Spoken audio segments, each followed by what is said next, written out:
Hi, and welcome to the next set of slides in regards to muscles of the axial body. You'll see this is divided into two parts. You'll also note in the syllabus that there are a fair number of muscles to learn here, so I have divided it into three sets of slides. Two are related and the third one is separate, so you'll be getting those as we move forward. So, muscles of the axial body. When we look at this body here, we're seeing only the skin removed and the number of layers that are here.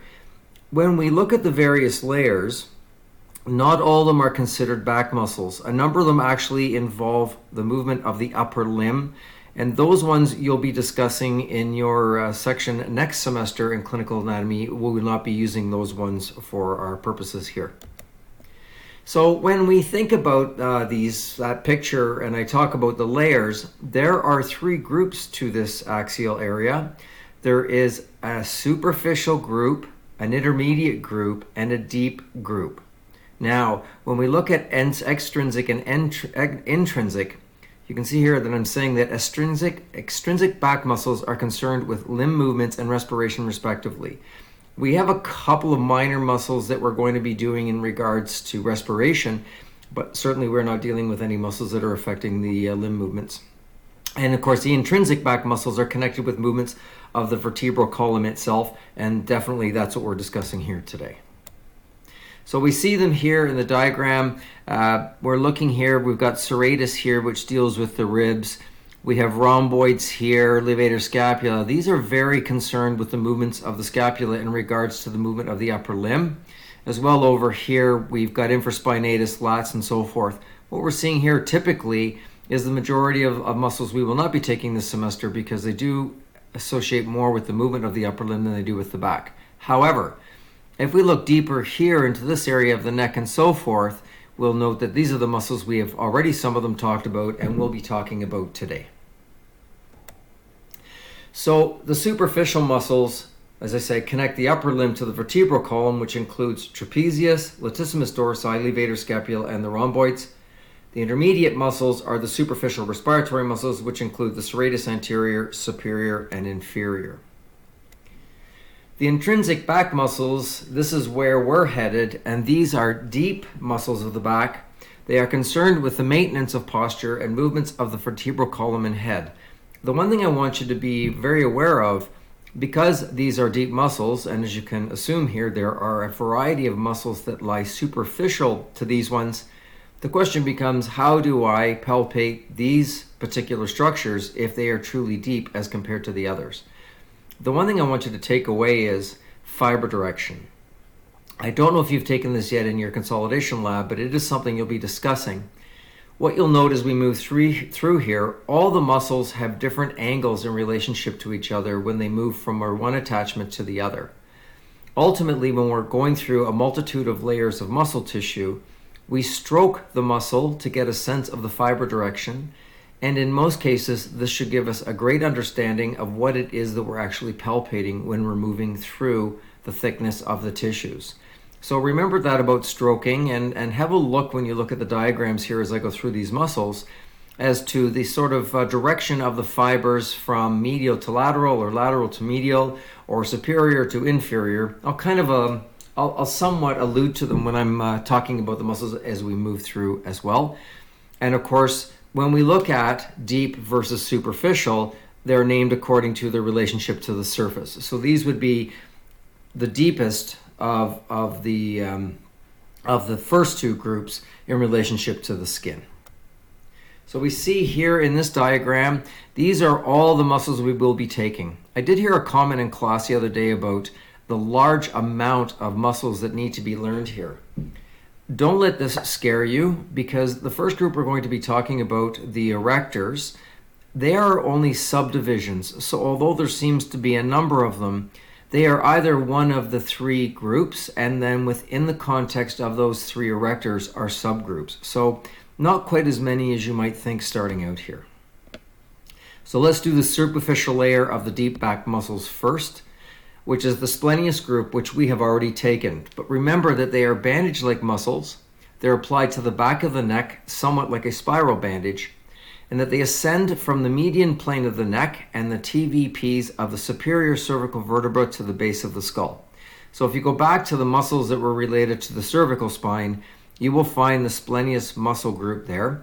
They can be done one way or the other. They can be considered intrinsic muscles to the spine because they do affect the rotation of the spine by pulling the head and the spinal segments.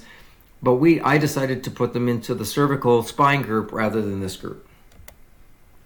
Just as a picture here, just to remember where splenius capitis is, remembering here from the mastoid process and the nuchal line down lower to the area of the lower C-spine and the upper T-spine. And this is a nice picture. The reason why I kind of left it up was because of this picture. You can see the amount of mass that occurs here in the back of the neck when we're palpating. As well, remember splenius cervicis does not find attachment on the occiput. That's why it's called cervicis, and does attach to C1, 2, and 3 in terms of its ability for cervical spine rotation. So that's the superficial of the deep. Now we're going to the intermediate layer, and this is sort of our bread and butter area. These sets of muscles cover from the head all the way down to the above the buttocks. So they take up a good amount of what we think of as the back muscles. So the erector spinae as a group forms a massive muscle that is a prominent bulge lateral to the vertebral column bilaterally. You may see this to some degree when you look at very muscular men and women, and these muscles run completely parallel to the spinal column. So you would see a significant bulge laterally on either side to the spinal column with the fibers running parallel to the column itself. At their posterior attachment, they are surrounded by a broad fascial sheet known as the thoracolumbar fascia. And this thoracolumbar fascia is a strong, thick covering for muscles in the lumbar region. So think of them as arising from a singular sort of area, and they are then divided into 3 columns from lateral to medial. The most lateral muscle in the group is iliocostalis.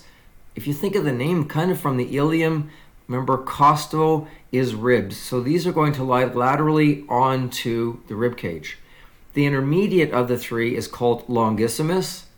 Its name sort of suggests that this is probably longest of the 3.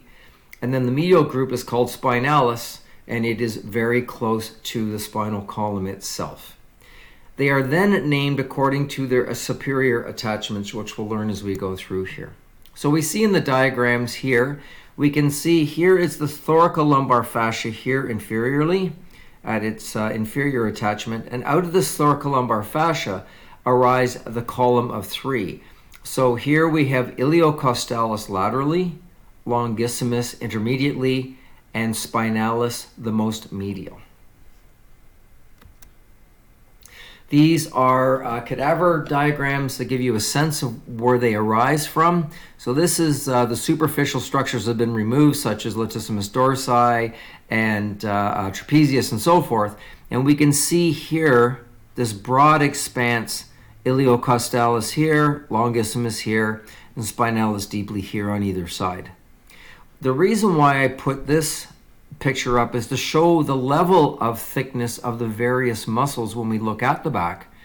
In this diagram on the left, a lot of the muscles, superficial muscles, have been removed to look at the erectors.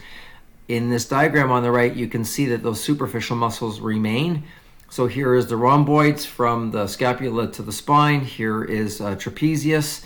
Here is teres minor and major. Here's infraspinatus, and here is latissimus dorsi. So you get a sense of the thickness of the various layers of muscles as we work our way through.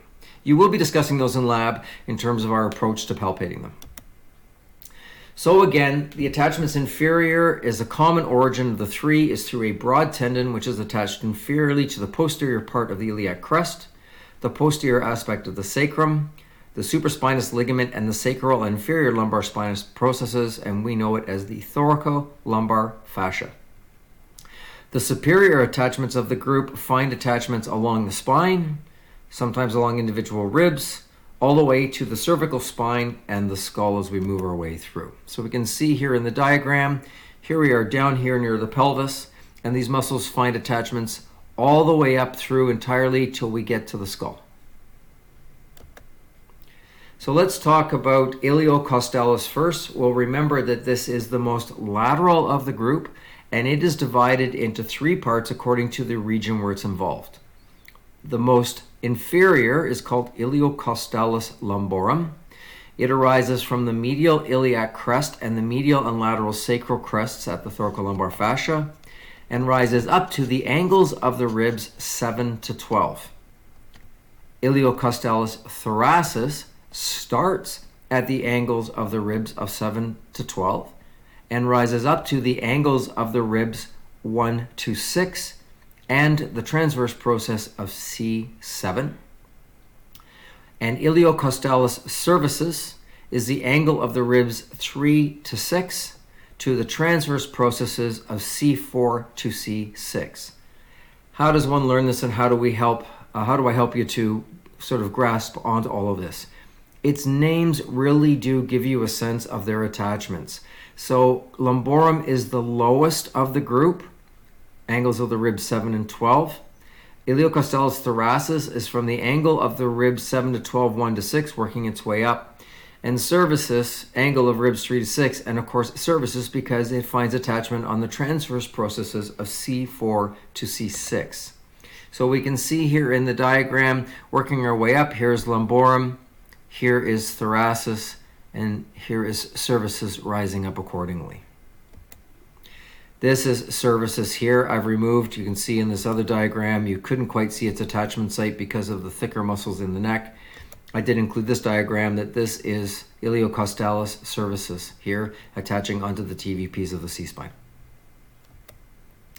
Its standard mover actions, it extends the trunk and the neck at the spinal joints, which is a primary movement. That's when working bilaterally. It laterally flexes the trunk and the neck at the spinal joints when working unilaterally, again, another primary function. And it does have some minor ipsilateral rotation of the trunk and neck at the spinal joints. Its reverse mover action is an anterior tilt of the pelvis at the lumbosacral joint and extends the lower spine relative to the upper spine. So this is upon pulling, this area will anteriorly tilt the pelvis to the front. Its innervation, I remember I talked in the last set of slides about dorsal rami. These are a branch of nerves that travel posteriorly once the nerve leaves the spinal column. This is the innervation is the dorsal rami of the lower cervical and the thoracic and the upper lumbar spinal nerves. And it makes sense that it would have this much of a diverse innervation because of all the various areas of the spine that we find iliocostalis. The next in the erector spinae group is called longissimus. We'll remember that this is the most intermediate or medial between the two. So we have iliocostalis lateral to it, and we have spinalis medial to longissimus.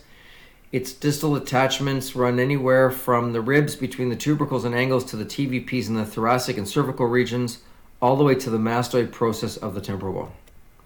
So we see here that the iliocostalis here in the middle, again, arising from the thoracolumbar fascia, working its way all the way up to the mastoid process of the skull. So it again is divided into three groups according to region. We have longissimus thoracis, which arises from the medial iliac crest, the posterior sacrum, and the transverse processes and spinous processes of L1 to L5, remember including the thoracolumbar fascia.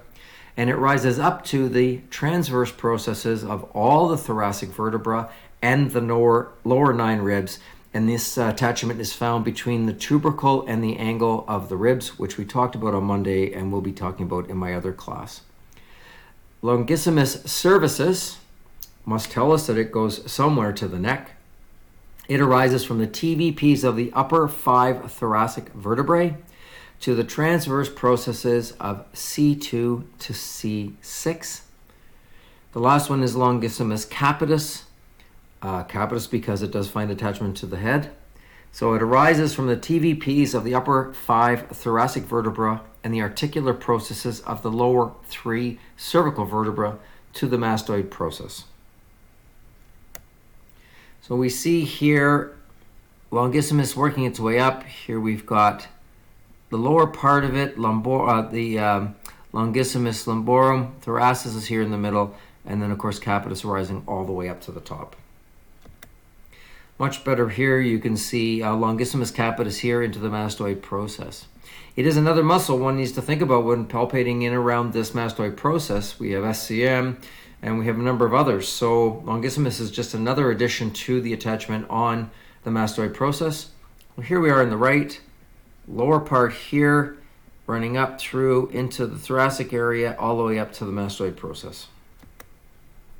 And then longissimus capitis running up here to the mastoid process, whereas cervicis is just to the neck.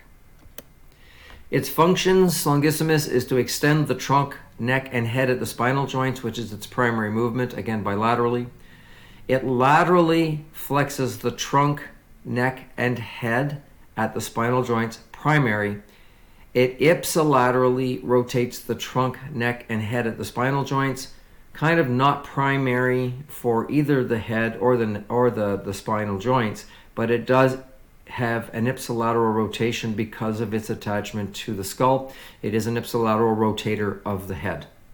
Its reverse mover action is the same as the other. Anteriorly tilts the pelvis at the lumbosacral joint and extends the lower spine relative to the upper. Its innervation is almost the same. Dorsal rami of the lower cervical and the thoracic and lumbar spinal nerves. Again, a very diverse amount of innervation simply due to the fact of the broad area that it actually covers. Spinalis is the most medial. It is very narrow. It finds its attachments at the spinous processes of the upper thoracic, cervical vertebra, and the inion, which we see here rising up all the way to the top. Spinalis thoracis or spinalis can also be divided into three areas, again depending on where its superior attachment is. So spinalis thoracis arises from the spinous processes of T11 and T11 and L2 to the spinous processes of T4 to T8. Spinalis cervicis arises from the inferior nuchal ligament and the spinous processes of C7 to the spinous process of C2. And spinalis capitis, because it's sometimes very difficult to separate it from semispinalis capitis, generally it tends to be stated that spinalis capitis is considered to be a medial part of semispinalis capital, in other words, the occipital bone between the inferior and superior nuchal lines. So we see here, again, spinalis thoracis is here. Spinalis cervicis lying close to the spine here, and then spinalis capitis. Let's see if I can find it here. I don't know if it looks better in this picture or not. Well, if we say that it shares some of semispinalis capitis, then we can see semispinalis capitis here. And then here we see semispinalis cervicis here and semispinalis capitis here, with this sharing of fibers of splenius capitis here.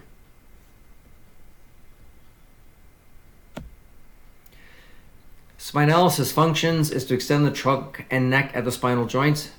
Again, bilaterally, its primary function, and it does allow for some lateral flexion of the trunk and neck of the spinal joints as well. And its innervation is the dorsal rami as well of the lower cervical and the thoracic spinal nerves. Thanks for listening to this slide, and keep an eye out for the next one.